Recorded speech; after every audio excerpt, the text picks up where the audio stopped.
Gotcha. I hope not. Hi, I'm here with Mr. Claude Pope. He's run for NCGA GOP chair. Thank you, Mr. Pope, taking time out of your day today after his presentation in Wake County. Got two general questions. When you had spoke, I heard you at the 4th Convention District, and today you talked about I think party loyalty and support the guy. Okay, we've all heard that. I agree.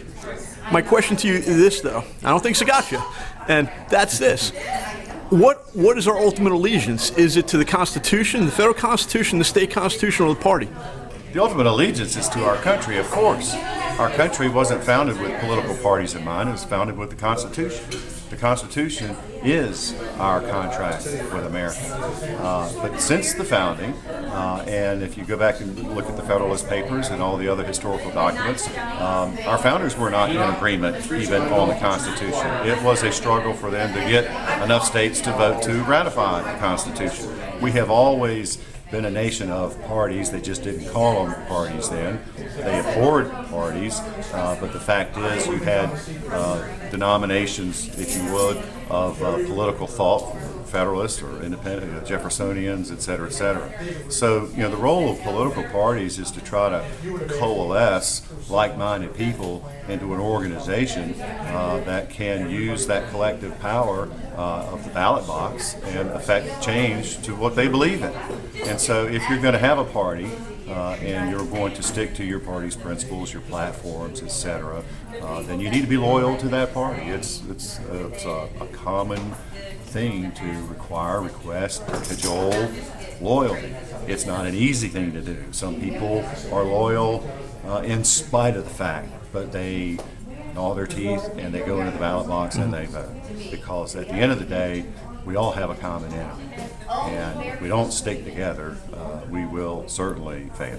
Well, then my question following up on that is this. We look at North Carolina now. We have, as Republicans, we have a golden opportunity. We have a supermajority in the General Assembly. Right. We have a Republican governor. However, you look at the grassroots, there's a lot of dissatisfaction. We haven't passed one bill yet protecting the Second Amendment. Not one yet.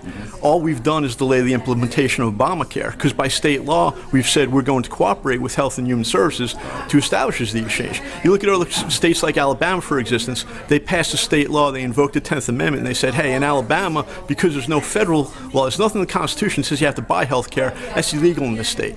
As far as the Second Amendment, you look at states like Missouri, states like Kansas, they've passed Firearm Freedoms Act, Second Amendment Protection Act, saying, hey, it doesn't matter what you pass in D.C., we're always going to honor Second Amendment here. So in-state here, the response thus far has really been anemic. Now, at this point, as far as I know, you've been endorsed by Governor McCrory, Mr. Tillis, Mr. Berger, Mr. Stam. Are you going to hold these guys accountable if you're elected?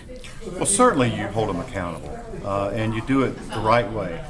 I've always believed, and I'll say this to anybody, is you praise in public and you criticize in private. If you really want to start a war and drive a wedge within the Republican Party, start picking on each other in public, in the paper, et cetera, et cetera.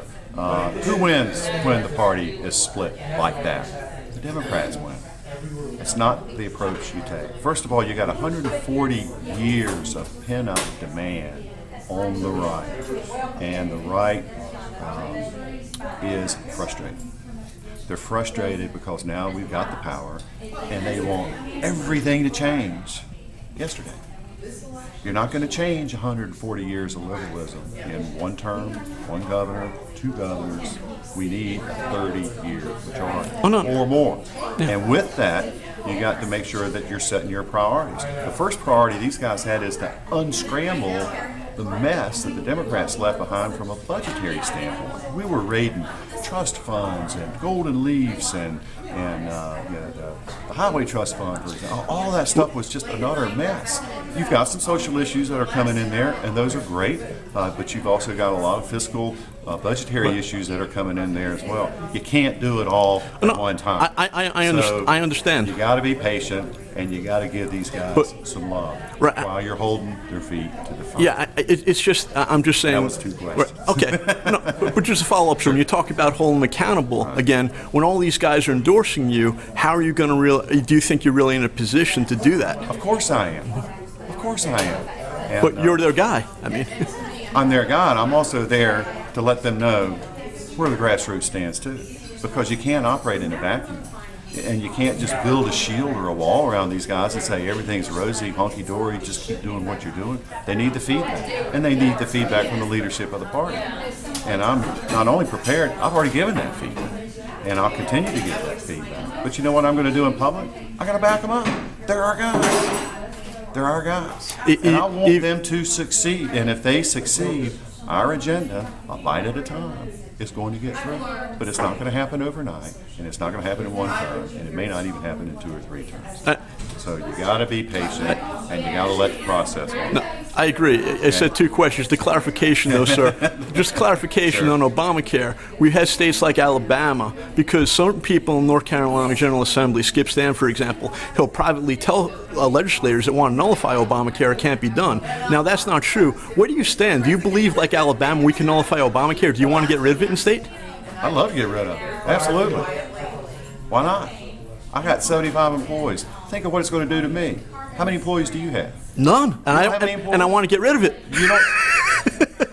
So you're not in business. You're not participating in capitalism. Well, I am. Well, I am. It affects me directly. I am participating. Rest assured, I want to get rid of Obamacare. We can nullify it like Alabama, sir. Good. Thank you for your time, sir. Thanks so much. Appreciate it.